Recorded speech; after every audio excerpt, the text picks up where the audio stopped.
Hi all, ఎలా ఉన్నారు అందరూ? సో ఈరోజు నేను పీచ్ కలర్ యూజ్ చేసుకొని కడా బ్యాంగిల్స్ చేద్దాం అనుకుంటున్నా. సో దానికోసం నేను సిక్స్కే ఐ షేప్ తీసుకున్నాను. తర్వాత డ్రాప్ షేప్ పింక్ కలర్లో తీసుకొని ఇలా 2 ప్యాచెస్ రెడీ చేసుకున్నానికి. సో ఆల్రెడీ ఒక ఫస్ట్ ప్యాచ్ తీసుకొని ఇలా రౌండ్ సర్కిల్ గీసుకొని సో గ్రీన్ కలర్ అంటించుకున్న తర్వాత పీచ్ కలర్ అంటించుకున్నాను. ఆ తర్వాత పీచ్ కలర్ అంతా ఫిల్ అయిన తర్వాత ఒక పింక్ కలర్ స్టోన్ తీసుకొని ఆ మధ్యలో నేను ప్లేస్ చేసుకున్నాను.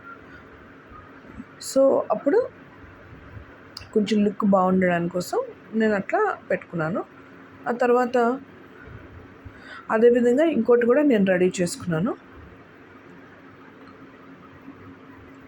సో ఈ రెండు రెడీ అయిన తర్వాత సో కొంచెం లుక్ బాగుండాలని చెప్పి పింక్ కలర్ స్టోన్స్ తీసుకొని కొంచెం హైలైట్ అవుతాయని చెప్పి నేను ఆ పింక్ కలర్ స్టోన్ అక్కడక్కడ మధ్యలో గ్రీన్ కలర్ దాని దగ్గర అంటించుకున్నాను. ఆ తర్వాత సో ఈ పింక్ కలర్ ప్యాచెస్ని కట్ చేసుకొని ఆల్రెడీ నేను ఒక పీచ్ కలర్ బ్యాంగిల్ రెడీ చేసుకున్నాను కదా, వాటి మీద స్టిక్ చేసుకున్నాను. ఆ తర్వాత మల్టీ కలర్ పీచ్ కలర్ కుందన్స్ తీసుకొని సో మొత్తం ఆ బ్యాంగిల్ చుట్టూ అంటించుకున్నాను. సో బ్యాంగిల్ ఫినిష్ అయ్యేలోపు